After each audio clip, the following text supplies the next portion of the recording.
আচ্ছা, আপনি কিভাবে জানলেন ওই লোকগুলোকে টাকা দিয়ে কেনা হয়েছে? আর যখন জানতেনই তখন আগে বলেননি কেন? একদম যখন অ্যাটাক না করলো তখনই কেন বললেন? বাই এনি চান্স আপনি আবার এইসব কিছুর মাস্টার মাইন্ড নন তো? হতেও তো পারে আপনিই আমাদের সবাইকে মারতে চেয়েছেন, আর এইসব কিছু আপনার প্ল্যান। দিশার কথা শুনে সবাই হা হা হা করে হেসে দিল। অভির আগে ফুসফুস করতে করতে বলল, আহান, এটাকে আমার চোখের সামনে থেকে নিয়ে যা, না হলে আজকে মেয়েকে সত্যি সত্যি ছাদ থেকে ফেলে মেরে দিব। অভির কথা শুনে আবার সবাই হেসে দিল। হিয়ান একটু সিরিয়াস হওয়ার ভান করে দিশাকে উদ্দেশ্য করে বলল, দিস ইজ ভেরি ব্যাড দিশা। তুমি এইভাবে অভিকে মিথ্যা অপবাদ দিতে পারো না। তুমি জানো আমাদের বেচারা অভি হসপিটালে গিয়ে সবার প্রথমে ডাক্তারের কাছে জিজ্ঞাসা করেছে দিশা কেমন আছে। একটা বারও আলিশার কথা জিজ্ঞাসা করেনি। একটা বারও চিন্তা করো অভি তোমাকে নিয়ে কতটা ভাবে, আর তুমি শেষ পর্যন্ত ওকে মিথ্যা অপবাদ দিচ্ছ। হিয়ানের কথা শুনে সবাই অভির দিকে তাকিয়ে মুখ টিপে হাসছে। সত্যিটা বলে দেওয়ায় অভি সবার সামনে অনেকটা লজ্জায় পড়ে গেল।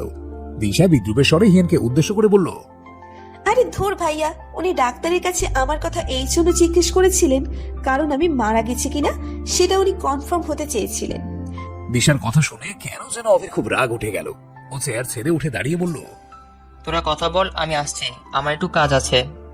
অভির কথা শুনে সবাই বুঝতে পারলো অভি রেগে গেছে। তাই সবাই মিলে অভিকে সরি বলে আবারও টেনে ডুনে বসালো। আহান আবারও বলা শুরু করলো, ওই লোকগুলোকে যে টাকা দিয়ে কেনা হয়েছিল সেটা আমি অভিকে বলেছি। ও আগে থেকে কিছুই জানতো না, ইনফ্যাক্ট আমিও কিছু জানতাম না। ব্ল্যাক স্নেক গ্যাং এর লিডারের অ্যাসিস্ট্যান্ট কবির আমাকে বলেছিল খবরটা। কবির নিজেও আগে থেকে কিছুই জানতো না। হামলা হওয়ার কিছুক্ষণ আগেই সবটা জানতে পেরেছে, আর জানার সাথে সাথে আমাকে বলে দিয়েছে। কবির আমারই লোক। ও অনেক আগে থেকেই সিয়ামের সব খবর আমাকে দিত। তবে ও সিয়ামের গ্যাং এর লোক না, সিয়ামের অন্য একটা অফিসে জব করে। তাই ও সিয়ামের প্ল্যানে তেমন কিছুই আগে থেকে জানতে পারে না। কবির আমাকে ফোন করার সাথে সাথে আমি মিহির আর অভিকে ফোন করে সবটা জানাই। তবে ততক্ষণে অনেকটা দেরি হয়ে গিয়েছিল। অভি, মিহির ওদের ওপরে অলরেডি অ্যাটাক করা হয়েছিল। ওদের প্ল্যান ছিল একসাথে সবাইকে অ্যাটাক করে আটকে দেওয়া, যাতে কেউ মেঘকে বাঁচাতে না পারে। আর ওরা ওদের কাজে সফলও হয়েছিল। আমি অভি, মিহিরকে সবটা জানিয়ে ল্যাপটপটা অন করে সিসি ক্যামেরা কানেক্ট করে দিতেই কিছুক্ষণের মধ্যেই আমার চোখের সামনে ওরা দিশা আলিশার উপর অ্যাটাক করে মেঘকে নিয়ে চলে যায়। আহানের কথা শেষ হতেই মেঘ ভ্রু কোঁচকে আহানকে উদ্দেশ্য করে বলল, আপনি আমাকে কিভাবে খুঁজে পেলেন আর কিভাবে জানলেন আমি ওই রোডেই আছি? আহান স্বাভাবিক কণ্ঠে বলল, আমরা তোমাকে বাঁচাতে ওই গোডাউনের কাছাকাছি চলেই এসেছিলাম। তখনই কবি জানায় তুমি পালিয়েছো ওখান থেকে। আর তাই আমি ওখানের আশেপাশে সব রাস্তা আমার লোক দিয়ে ব্লক করে দিয়েছিলাম। তাই তুমি যে রোড দিয়ে যেতে আমাদের লোকজন তোমাকে চিনে ফেলতো। মেঘ ছোট করে বলল। ও আচ্ছা। আহান মুচকি হেসে বলল, জি ম্যাম। দিশা বাচ্চাদের মতো হাত উঁচু করে বলল, আহান ভাইয়া, আমার একটা লাস্ট প্রশ্ন আছে, জিজ্ঞেস করি? অভিমুখ বাঁকিয়ে বলল, যদি বলি একদম কোনো প্রশ্ন করবে না তাহলে তুমি শুনবে? দিশা ভেঙচি কেটে বলল, একদমই না, পারমিশন দিলেও করবো আর না দিলেও করবো। তাহলে আর চুপচাপ বসে না থেকে প্রশ্নটা করে আমাদেরকে উদ্ধার করুন। কথাটা বলেই অভিমুখ বাঁকিয়ে বসে রইল।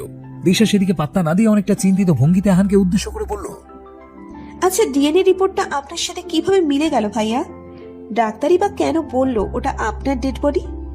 আহান কিছু বলতে যাবে তার আগে অভি চেয়ার থেকে দাঁড়িয়ে রাগী কণ্ঠে বলল, এই মেয়ে, তোমার মাথায় কি গোবর ঢুকানো? কমন সেন্স বলতে কোনো জিনিস নেই? আরে আমরা এত কিছু যখন করতে পেরেছি তখন সামান্য একটা রিপোর্ট চেঞ্জ করা কি এমন ব্যাপার? দিশা অভির দিকে তাকিয়ে দাঁতে দাঁত চেপে বলল, আমি আপনার কাছে জিজ্ঞেস করেছি, আহান ভাইয়ের কাছে জিজ্ঞেস করেছি। আপনাকে অ্যান্সার দিতে কে বলেছে? অন্যের কথার মধ্যে বাম হাত না ঢুকালে পেটের ভাত হজম হয় না, তাই না? ওদের ঝগড়া দেখে আলিশা বিরক্তি নিয়ে বলল, তোদের এই ক্যাট ফাইট দয়া করে বন্ধ করবে প্লিজ? বলেই দিশা আহানের দিকে তাকিয়ে ওকে উদ্দেশ্য করে বলল, আচ্ছা ভাইয়া, শিয়াম নামের ছেলেটা এখন কোথায় আছে? আহান একটা ভাগা হাসি দিয়ে বলল, আপাতত জেলে আছে, বাট খুব তাড়াতাড়ি নরকে থাকবে। দিশা অবাক হয়ে বলল, মানে? তোমাকে এত মানে বুঝতে হবে না। বলেই হিয়ান আলিশার হাত ধরে নিয়ে গিয়ে ছাদ থেকে নিচে নেমে গেল। 5 দিন পর দুপুরবেলা মেঘ শাওয়ার নিয়ে ওয়াশরুম থেকে বের হয়ে জামা কাপড়গুলো ব্যালকনিতে শুকাতে দিয়ে রুমে এসে ড্রেসিং টেবিলের সামনে দাঁড়িয়ে টাওয়েল দিয়ে চুল শুকাতে লাগলো।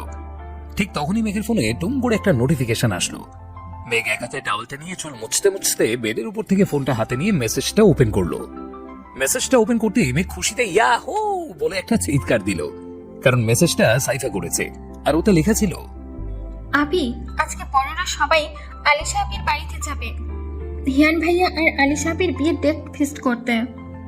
মেঘ ফোনটা বেডের উপরে ছুঁড়ে ফেলে দিয়ে নিজেও বেডের উপরে উঠে খুশিতে লাফাতে লাগলো। তখনই একেও রুমের দরজাটা ঠাস করে ধাক্কা দিয়ে খুলে ভেতরে প্রবেশ করলো। দরজা খোলার শব্দ পেয়ে মেঘ লাফানো থামিয়ে ভ্রু কুঁচকে দরজা দিকে তাকালো। দেখলো মিহি রুমের মধ্যে ঢুকে দরজাটা লক করে দিয়ে রগে ফুসতে ফুসতে এসে বেডের উপরে থপ করে বসে পড়লো। মেঘ মিহিরের দিকে তাকিয়ে দেখলো মিহিরের গায়ে এখনো পাঞ্জাবি পাজামা ও টুপি পড়ে আছে। ও বুঝতে পারলো মিহির মসজিদ থেকে জুমার নামাজ পড়ে সোজা ওর রুমে এসেছে। কিন্তু হঠাৎ কেন এত রেগে আছে সেইটাই মেঘ কিছুতেই বুঝতে পারলো না। ও বেড থেকে এক লাফ দিয়ে নিচে নেমে এসে মিহিরকে উদ্দেশ্য করে বলল, কিরে, তোর চোখ মুখ এমন টুকটুকে লাল হয়ে আছে কেন? কেউ কি তোর চেহারায় মরিচের গুঁড়ো ফেস প্যাক লাগিয়ে দিয়েছে নাকি? মিহির রাগী চোখে মেঘের দিকে তাকিয়ে দতে দত চেপে বলল, রাগে আমার মাথা ফেটে যাচ্ছে, ইচ্ছে করছে সবকিছু ভেঙে ঘুরিয়ে দিই। মেঘ দু হাত নিজের কোমরে রেখে বলল, কিন্তু কেন? ও আচ্ছা, তোকে মনে হয় আজকে মসজিদ থেকে জিলিপি দেয়নি, তাই না? মেঘের কথা শুনে মিহিরের রাগটা আরো 2 গুণ বেড়ে গেল। ও মেঘের দিকে তাকিয়ে মৃদু চিল্লিয়ে বলল, কি মনে করো ওরা নিজেদের? যখন যা ইচ্ছে তাই করবে ওরা। মিহিরের কথার মাঝে মেঘ ওকে থামিয়ে দিয়ে ওর কথা রেশ ধরে নিজেও সুর টেনে বলল, কি করতো? কি মনে করে ওরা নিজেদের? আমার ভাইকে সামান্য একটা জিলিপি খেতে দিল না? ওরা জানে না আমার ভাই চাইলে জিলিপির পুরো একটা দোকান কিনে নিতে পারে। শুধু কিনতেই পারে না, আমার ভাই নিজেও খুব সুন্দর জিলিপি বানাতে পারে। এর প্রমাণ আমি নিজেই, কারণ আমি আমার ভাইয়ের হাতের বানানো জিলিপি খেয়ে টানা 1 ঘন্টা বমি করেছি। ইনফ্যাক্ট এখনো ওই দিনের জিলিপির টেস্টটা মনে পড়লেই বমি চলে আসে। ও আল্লাহ, টেস্টটা কি দারুণ ছিল, একদম মনে রাখার মতো। মিহির বেড থেকে একটা বালিশ নিয়ে মেঘের দিকে ছুঁড়ে মেরে বলল, স্টপ ইট মেক, আমি কিন্তু এই মুহূর্তে ভীষণ রেগে আছি। তুই যদি আর একটা উল্টোপাল্টা কথা বলেছিস তাহলে তোকে আমি বাড়ির চাপাতে মেরে ফেলবো। মিহিরের কথা শুনে মেঘ অবাক হওয়ার ভান করে বলল, ও মাই আল্লাহ, সামান্য জিলিপি খেতে পারিসনি তাই নিজের বোনকে মেরে ফেলবি? মেঘের কথা শুনে মিহিরের মনে হচ্ছে ওর গায়ে কেউ আগুন জ্বালিয়ে দিয়েছে।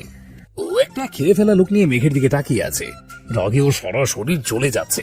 মেঘ আবারও একই ভঙ্গিতে বলল, কালকে সকালের ব্রেকিং নিউজ, জুম্মার দিন মসজিদ থেকে এক তরুণকে জিলিপি না দেওয়ার জন্য তরুণটি রেগে নিজের বোনকে বালিশ চাপা দিয়ে হত্যা করেছে। যুবকটির বাসার পাশের লোকজন বলাবলি করছে যুবকটি একজন চোরো জিলাপি খোর ছিল। এতক্ষণ মেঘের কথাগুলো মিহির চুপচাপ সহ্য করলেও এইবার আর সহ্য করতে পারলো না। ও বসা থেকে দাঁড়িয়ে মেঘের হাত ধরে টেনে নিয়ে গিয়ে ওকে দেয়ালের সাথে হেলান দিয়ে দাঁড় করিয়ে ওর গলাটা চেপে ধরলো। তবে এমন ভাবে চেপে ধরেছে যাতে মেঘের একটু ব্যথা না লাগে। মিহির মেঘের দিকে তাকিয়ে রঙে খটমট করতে করতে বলল, মানা করার পরে কখন থেকে জিলেপি জিলেপি করে আমার কানটা চালাপালা করে দিচ্ছিস, তোকে তো আজকেই মেরে ফেলবো। মেঘ একটু কান্নার অভিনয় করে বলল, হায় আল্লাহ, এই দুঃখ কো মুকারে দেখা মুকারে। মোর নিজের মায়ের পেটের ভাই মোরে সামান্য একটা জিলাপির জন্য লইকা খুন করতেছে। ওরে কেউ মোরে একটা কচু গাছ দিলা না কেন? এই দিন দেখার আগে মুই কচু গাছে ফাঁস দিয়া মইরা যাইতাম। মেঘের কথা বলার স্টাইল দেখে মিহির ফিক করে হেসে দিল। ও মেঘের গলা থেকে হাত ছড়িয়ে দিয়ে হাসতে হাসতে গিয়ে বেডের উপরে বসে পড়লো। তারপর হাসতে হাসতে ধপ করে বেডের উপরে শুয়ে পড়লো। মেঘকে এইভাবে হাসতে দেখে মেঘ মুহূর্তে একটা হাসি দিল, কারণ ও এতক্ষণ মিহিরকে হাসানোর জন্যই এইসব আজগুবি কথাগুলো বলছিল। ও জানে মিহিরে রেগে গেলে একদমই মাথা ঠিক রাখতে পারে না, যখন তখন উল্টাপাল্টা কাজ করে ফেলে। মেঘ ধীর পায়ে মিহিরের দিকে এগিয়ে গিয়ে ওর পাশে বসে পড়লো। তারপর কোমল স্বরে জিজ্ঞাসা করলো, রাগ কমেছে? এইবার বল, হঠাৎ এত রেগে গেলি কেন? বাসা থেকে যখন বের হয়েছিলি তখন তো ঠিকই ছিলি। মেঘের কথাটা কানে আসতেই মিহিরের হাসি থেমে গেল। ও মেঘের দিকে তাকিয়ে চোখে মুখে কাঠিন্য ভাবিনে মেঘকে উদ্দেশ্য করে জিজ্ঞাসা করলো, আবিরা সবাই আমাদের বাড়িতে কি করছে? ওদের সাহসে কিভাবে আমাদের বাড়িতে আসে? এত কিছুর পরেও ওরা কোন মুখে আমাদের বাড়িতে আসে? মেঘ মিহিরের দিকে তাকিয়ে শান্ত স্বরে বলল, কুল ডাউন ব্রো, এটা তো হাইপার হওয়ার কিছু নেই। আবির আর জেরিন আমার সাথে এত বড় একটা অন্যায় করার পরেও যখন বাবাই মামাম ওদের মাফ করে দিয়ে সেদিন বিয়েতে যেতে পেরেছিল, তাহলে জেরিন আমার গায়ে সামান্য একটা ফুলদানি মেরেছিল, এই জন্য ওকে মাফ করা কি এমন ব্যাপার? এটা তো একদিন হওয়ারই ছিল। কোনো একদিন জেরিন এসে বাবার সামনে লেখা কান্না কাঁদতো আর বাবাই সবকিছু ভুলে ঠিক ওকে মাফ করে দিত। মিহির শোয়া থেকে উঠে বসে বলল, আমি ওদের সাথে এক মুহূর্ত এখানে থাকতে পারবো না। ওদের আমার চোখের সামনে দেখলে আমি কিছুদিন নিজের রাগকে কন্ট্রোল করতে পারি না। ইচ্ছে করে সবগুলোর মাথা কেটে ফুটবল খেলি। মেঘ মিহিরের এক হাত নিচের 2 হাতের মধ্যে নিয়ে মৃদু একটা হাসি দিয়ে বলল, নিজের রাগটাকে কন্ট্রোল করতে শেখ। এইভাবে হুটহাট রেগে গিয়ে উল্টাপাল্টা কাজ করা একদম ভালো কথা নয়। তুই যদি রেগে গিয়ে এই মুহূর্তে ওদের উল্টাপাল্টা কিছু বলিস তাহলে মাম্মাম বাবাই তোকেই বকা দেবে, আর ওরাও তোকে গুন্ডার রাস্তার ছেলে এইসব বলে তোকে কথা শোনাবে। তাছাড়া ওরা যেহেতু আমাদের মেহমান, তাই ওদের কিছু বলে অপমান করা মানে মাম্মাম বাবাইকেও অপমান করা। সবাই বলবে আমাদের মা বাবা আমাদের শিক্ষা দিতে পারেনি। তার থেকে কয়েকটা দিনেই তো ব্যাপার, একটু দাঁতে দাঁত চেপে সহ্য করে নে। মিহির অবাক চোখে মেঘের দিকে তাকিয়ে আছে। ও ভাবতেও পারেনি মেঘ এই ব্যাপারটা এতটা হালকা ভাবে নেবে। ও অবাক কণ্ঠে মেঘকে উদ্দেশ্য করে জিজ্ঞাসা করলো, আবির আর জেরিন, ওদের ফ্যামিলির লোকেরা, ওদের সবাইকে দেখলে তোর কষ্ট হয় না? ওরা আমাদের সঙ্গে কি কি করেছে সেই কথাগুলো মনে পড়ে না তোর? মেঘ একটা মলিন হাসি দিয়ে বলল, এখন আর এসব আমার কাছে ম্যাটার করে না। একটা সময় ছিল যখন এসব ভেবে খুব কষ্ট পেতাম, কিন্তু এই শহরে এসে লাস্ট 4 বছরে সবার থেকে এত এত ভালোবাসা পেয়েছি যে ওদের দেয়া কষ্টগুলো এখন তুচ্ছ মনে হয়। যেখানে ওরা কোনো দিন আমাদের মানুষ বলেই মনে করেনি, সেখানে এই মানুষগুলো সব সময় মিহির আর মেঘকে সবার আগে প্রায়োরিটি দিয়েছে।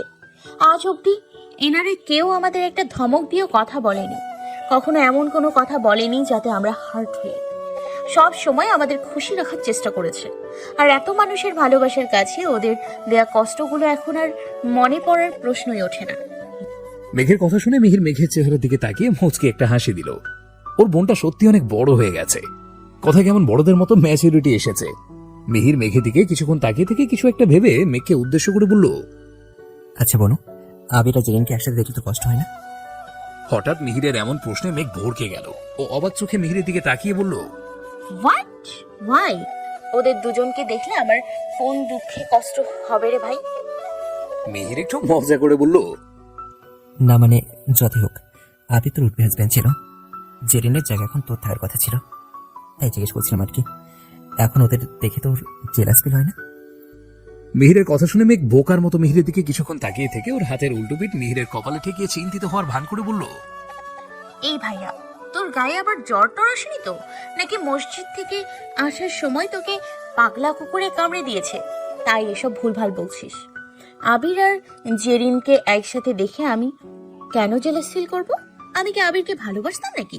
আরে ভালোবাসা তো দূরের কথা, ও তো কোনোদিন আমার ক্রাশ, ব্রাশ, টুথপেস্ট, শ্যাম্পু কিচ্ছু ছিল না। ইনফ্যাক্ট আমি কোনোদিন ওর দিকে ভালো করে তাকাইও না, কারণ ব্যাটাকে আমার ছোটবেলা থেকেই কেমন মুচু ক্যারেক্টার টাইপের মনে হতো।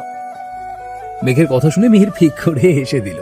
তারপর বসা থেকে দাঁড়িয়ে বলল, জাস্ট কিডিং। তুই এতক্ষণ আমার সাথে জিলাপি নিয়ে মজা করলি, তাই আমি একটু তোর সাথে মজা করলাম। এবার নিচে চল, নাহলে মা আবার বকা দিতে দিতে আমাদের কানের পোকা মেরে ফেলবে। মেঘও হেসে দিয়ে বলল, তুই যে আমি নামাজ পড়ে আসছি। একদম না, তুই আমার সাথে যাবি। আমি রুম থেকে ড্রেসটা চেঞ্জ করে আসছি, তুই ততক্ষণ নামাজটা পড়ে নে। খবরদার, আমার দেরি হলে আমাকে ছাড়া একা একা যাবি না একদম নিচে, ওকে? মিহিরের কথায় মেঘ মাথা নেড়ে সম্মতি জানালো। মিহির মেঘের সম্মতি পেয়ে দরজা খুলে রুম থেকে বের হয়ে আবার বাইরে থেকে দরজাটা টেনে দিয়ে চলে গেল। মিহির আর মেঘ নিচে এসে দেখলো মেহমানরা সবাই লাঞ্চ করতে বসে গেছে। এখানে মেঘের ফুপিরা, চাচুরা, কাজিনরা সবাই আছে। মীরা রহমান আর কিছু সার্ভেন্ট মিলে সবাইকে খাবার সার্ভ করছে। আজম রহমানও ওনাদের সাথেই বসেছে। মিহির দাঁতে দাঁত চেপে বিড়বিড় করে বলল, কথা নেই বার্তা নেই, 14 গোষ্ঠী সত্য সব এসে হাজির হয়েছে। কথাটা আর কেউ শুনতে না পেলেও মেঘ ঠিকই শুনতে পেয়েছে। ও মিহিরের হাতে আস্তে করে একটা চিমটি কেটে জোরপূর্বক ঠোঁটের কোণে একটা হাসি ঝুলিয়ে দাঁতে দাঁত চেপে বলল, বিহেভ ইয়োরসেলফ। এখানে বড়রা সবাই আছে, শুনে ফেলে কি ভাববে? মিহির একটা ডোন্ট কেয়ার ভাব নিয়ে বলল, তাতে আমার কি, এটা তাজনিদ সায়াস মিহিরের বাসা, এই জন্য মিহির এখানে যা খুশি তাই বলবে। কে কি ভাবলো তাতে মিহিরের কিচ্ছু যায় আসে না। এটা এখনো আজম রহমানের বাসা, তাই যা বলবি ভেবে চিনতে বলিস। বেশি উল্টাপাল্টা বললে বাবা তোকে বাসা থেকে ঘাড় ধাক্কা দিয়ে বের করে দিতে 1 মিনিটও সময় লাগবে না।